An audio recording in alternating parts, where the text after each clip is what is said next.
Your new house is on fire. Are you okay? You better call the fire department quickly. I received a call from my mother-in-law, Dana, and immediately drove my car home. It's hard to believe, but my house is burning. Why on earth? In a panic, I called Dana back. Jace is sleeping at home. Please call the fire department quickly. What? Exclaimed my confused mother-in-law Dana at home, unaware that her husband, my father-in-law Jace, is sleeping. When I asked Dana about the fire, an unexpected answer comes back. 2 years ago, I married, and this year gave birth to our son Edwards. With that, we bought our first home. Martina, we finally bought our dream home. I'll work even harder from now on. That's my husband Jace, smiling at me. We have a pretty big mortgage, so you better work hard. Joking around, we laughed together. Even now, married with a child, we can still joke like this, maintaining a good relationship. However, it's been tough building a good relationship with Dana. Dana harbors a lot of hostility towards me. This has been the case since Jace and I decided to marry and went to greet the in-laws. Nice to meet you. I'm Martina. I greeted my in-laws for the first time, nervous. Don't be so formal. Please take good care of Jace. It was my father-in-law Samuel who eased my tension. Samuel, a big, well-built man, was very gentle and kind. So, you're the woman who's come to take our Jace. Dana spat out a line straight out of a drama. Mom, that's no way to talk. Jace defended me. Jace, what about me? You're taking away the son I've raised. And scolded Dana. Dana's reaction to being scolded by Jace was shocking. I had heard from Jace before that she was overly affectionate, but this was beyond my expectations. By the way, Martina, was it? What do your parents do? Dad passed away when I was young, and Mom is a nurse. I am a nurse too, just like her. Raised by a single parent, huh? I can't entrust Jace to someone who hasn't received proper love. How rude to say such a thing upon first meeting. Yes, I was raised by a single parent, but I believe I grew up loved by my mom. If she continues to insult my mom, I thought of leaving immediately. That's when Jace stood up. Enough. No matter what you say. I'm marrying Martina. Mom, if you oppose the marriage, that's fine. But if you continue to interfere, I'll cut ties with you. Jace, why would you say that? You're abandoning me. Martina, let's just leave her and go.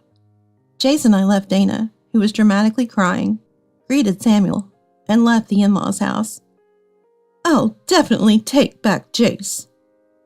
I thought I heard Dana say that as we were leaving the entrance of the in-laws' house. But I decided to ignore it, feeling scared. Dana, perhaps affected by what Jace said, didn't interfere with the wedding and behaved quietly.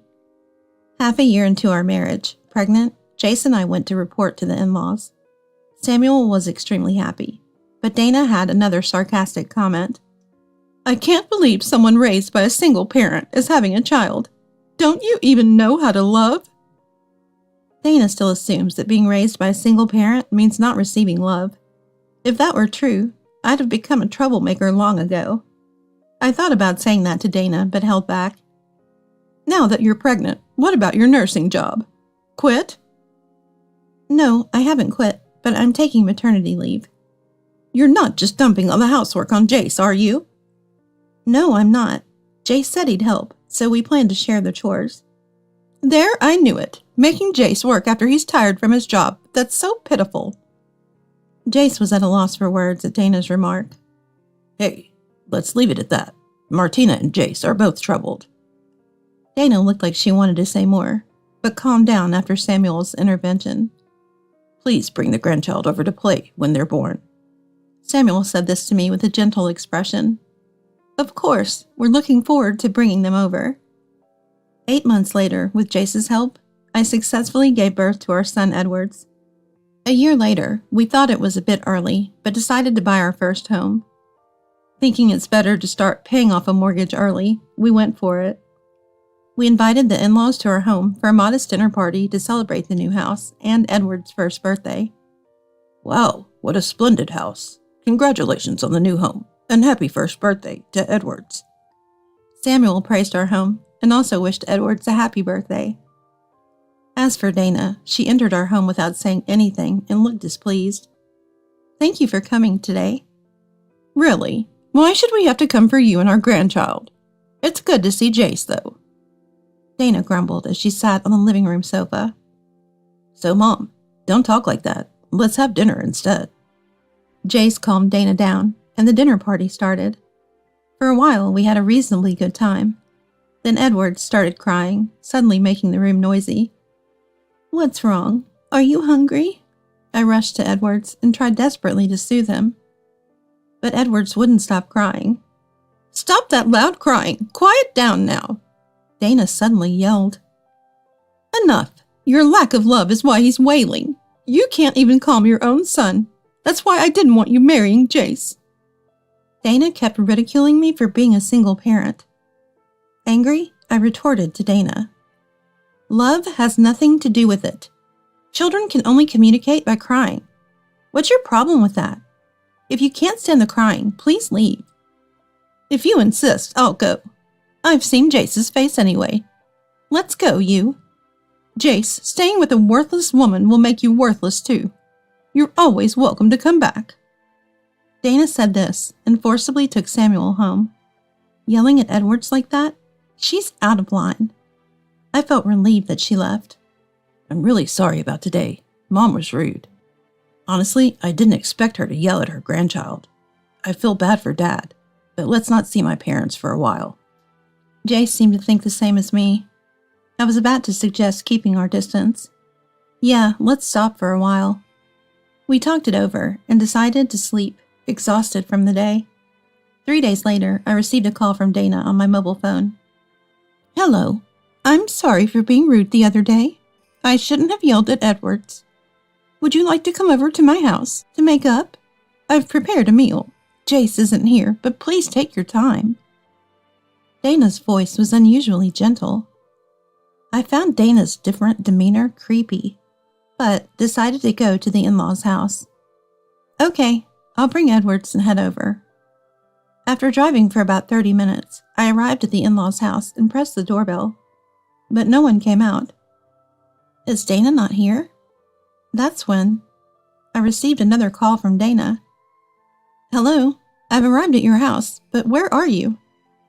Your new house is on fire. You better call the fire department. Dana said this and hung up. My house is burning? What does she mean? As I stood there, unable to comprehend, Dana sent a photo. It was unmistakably my house. I immediately called Dana back, but she didn't answer. This is bad. Jace is still in the house. In panic, I kept calling Dana relentlessly. 10 minutes had passed. I didn't want to believe it, but if that photo was real, Jace was in danger. Jace had left for work in the morning but returned early, feeling unwell, and was sleeping in the upstairs bedroom. Just as I decided to ignore Dana and head home, she called back. Why are you calling so much? Is it true my house is burning? That's what I said. Didn't I send you the photo? Dana, where are you? Call the fire department, please. No need to panic. The neighbors must have called them. How can she be so nonchalant? Her son's house is burning. Jace should have been at work now, but Dana didn't know he'd come home early due to feeling ill. Dana showed no intention of calling the fire department, which angered me. If left like this, Jace could die in the fire. Dana, listen. Jace is sleeping in my burning house. He might die. I tried to stay calm and inform Dana, still in disbelief about the fire. What? You're lying. Why is Jace at your house? What? Jace? Jace? Dana became frantic when I told her Jace was in the burning house. She was so distraught that she couldn't hold a coherent conversation. Please calm down. Call the fire department first. I'm on my way. If you're still near my house, please ask the neighbors to evacuate. I told Dana to prioritize saving lives. As a nurse, I've seen many people brought in due to fires, often too late with their lungs burned and unable to breathe. If people are aware of the fire, it's good, but some might not have noticed. But Dana, still panicking, asked what to do. That's why I'm saying I'm coming back now. Prioritize saving lives. I was so upset. More than I usually would be with Dana. But I had to act, otherwise Jace could die. The house can burn down, but Jace can't come back if he dies. I yelled at Dana over the phone and hung up. I understood the feeling of panic at the thought of your son dying. I wasn't sure I could stay composed in the same situation. But staying panicked wouldn't save Jace. He must be all right. But what if something happened? Anxious and fearful, I hurried in my car to my house. After driving for about 30 minutes from the in-laws' house, I finally arrived at mine. My house was engulfed in flames, almost unrecognizable. Please move aside, excuse me, move, please! Amidst the chaos, I heard paramedics carrying someone on a stretcher. It must be Jace. I approached the paramedics. He might already be a charred body. Excuse me, I live here. Was someone just carried out from this house? When I asked the paramedics with a trembling voice, they showed me the person they were carrying on the stretcher. My fear was realized. It was Jace being carried out. Jace! Jace! Answer me!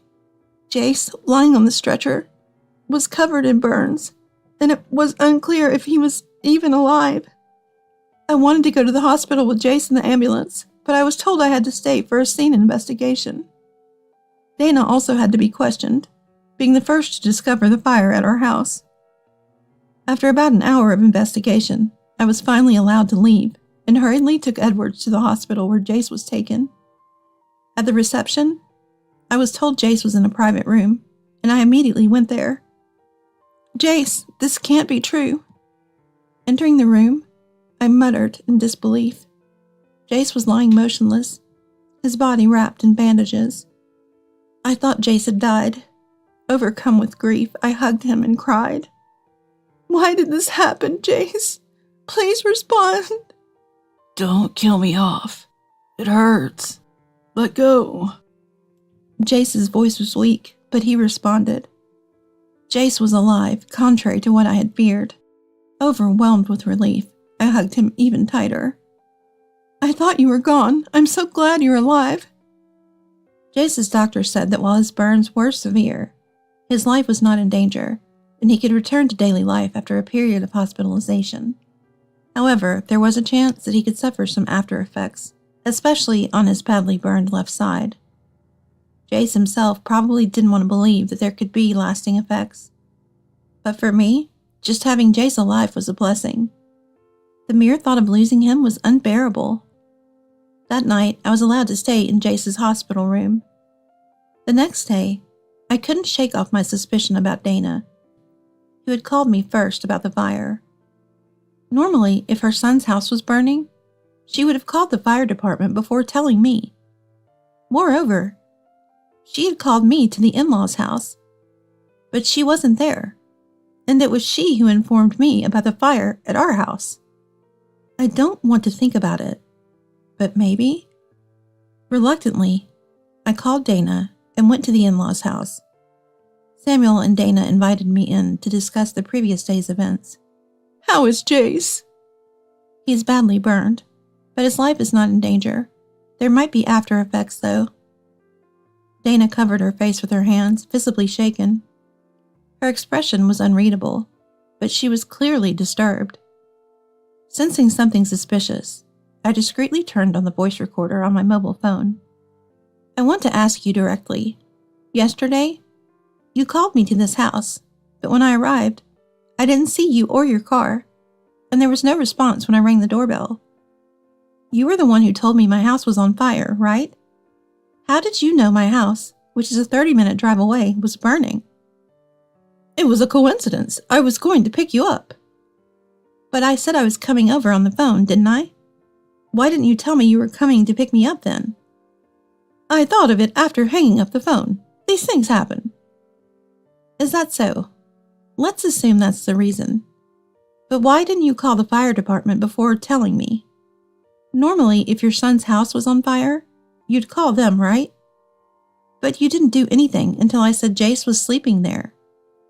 You couldn't have set the fire, could you? I had long suspected Dana might have been responsible for the fire at our house, I wanted her to clearly deny any involvement. But after my question, Dana stopped talking. Come on, Martina is asking. Say something. Samuel urged Dana to respond, who had fallen silent. It's your fault. Finally, Dana slowly began to speak. You took Chase away from me. I thought if the house burned, your relationship would sour and he would come back to me. But I never thought Jace would be asleep there. I wanted her to deny it. My wish crumbled away, tragically unfulfilled. It seems Dana was indeed the one who set the fire. I can't believe you actually started the fire. I've recorded your statement on a voice recorder. I'm going to take this to the police. As I showed the voice recorder to Dana, I declared my intention to go to the police. Honestly, I'm relieved Jace is alive. But what if he had died in the fire? What were you planning to do then? You would have killed your own beloved son. I'm sorry, Dana apologized in a weak voice. Don't mess with me, idiot. What have you done? Usually calm, Samuel now struck Dana in a fit of anger. You cause trouble for others, and even try to kill your own son. I was a fool to marry someone like you. I don't ever want to see your face again. We're getting divorced today. What? Dana was stunned by Samuel's sudden declaration of divorce. Unable to say anything, just looked down. So your silence means you agree to the divorce. Then get out of here. Please, I'm sorry. I'm truly sorry. I regret it. Please don't divorce me. Don't abandon me. Dana pleaded with Samuel, crying. Abandon you? I can't live with someone like you who tries to burn down her son's house. Disgusted, Samuel rejected Dana's pleas. Indeed, Samuel was right. Dana, what you've done deserves Samuel divorcing you. You might spend many years, even decades, in prison. Dana fell silent at my words. Perhaps she hadn't realized that her actions could lead to a prison sentence. Collapsing to her knees, Dana, usually full of snide remarks, was now silent, seemingly losing her sanity. Well, I'll be going now. Good luck with your prison life. Leaving the in-laws' house, I went straight to the police station and submitted the voice recorder recording as evidence. That recording became the decisive evidence, and Dana was arrested that day. Despite her constant criticism of me for being a child of a single parent lacking love, it turned out she was the one devoid of it. Burning down her son's newly bought house, almost killing him? For someone who could set fire to her son's house, there was no place to talk about love and care. She can reflect for a lifetime in prison. Looking at the ruins of my burnt house, I thought this. Having lost our home, we decided to stay at my parents' house while Jace was hospitalized. It's been a while since I've been back home. We've decided to rent an apartment once Jace is discharged, so we'll stay with my mom for a while.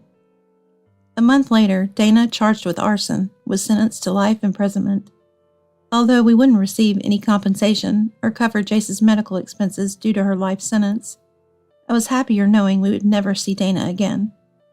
Fortunately, Jace recovered well and didn't suffer any lasting effects. The scars from the burns were still painful, but the doctor assured us they would heal over time. A week later, Jace was discharged. Can we stop by my parents' house before we go to our new apartment? Jace asked, and we decided to visit the in-laws' house first. Martina, Jace, I'm so sorry. Samuel immediately apologized deeply as he welcomed us. I've divorced Dana. She'll pay for her crimes alone in prison. I've told Jace over the phone. He handed me a large bag. It's not much, but please accept this. You lost your new house and had a mortgage. I can't make up for what my ex-wife did, but I feel responsible. I looked at the contents of the bag he handed me. Inside the bag was $300,000. I can't accept this. Shocked by the amount, I refused. Please, take it. I wish it could be more. It's my responsibility, too. Reluctantly, I accepted the money, overwhelmed by Samuel's insistence. See you later, Dad. As Jace and I were about to leave, Samuel stopped us. Martina, I know it's hard to come here with everything that's happened. But would you visit sometimes with Jace and Edwards? It might be selfish to ask. Of course we'll visit, Samuel. Please play with Edwards. With tears, Samuel nodded in agreement. Our dream home was gone, but as a family, we resolved to start over from scratch, dreaming of one day living in our own home again.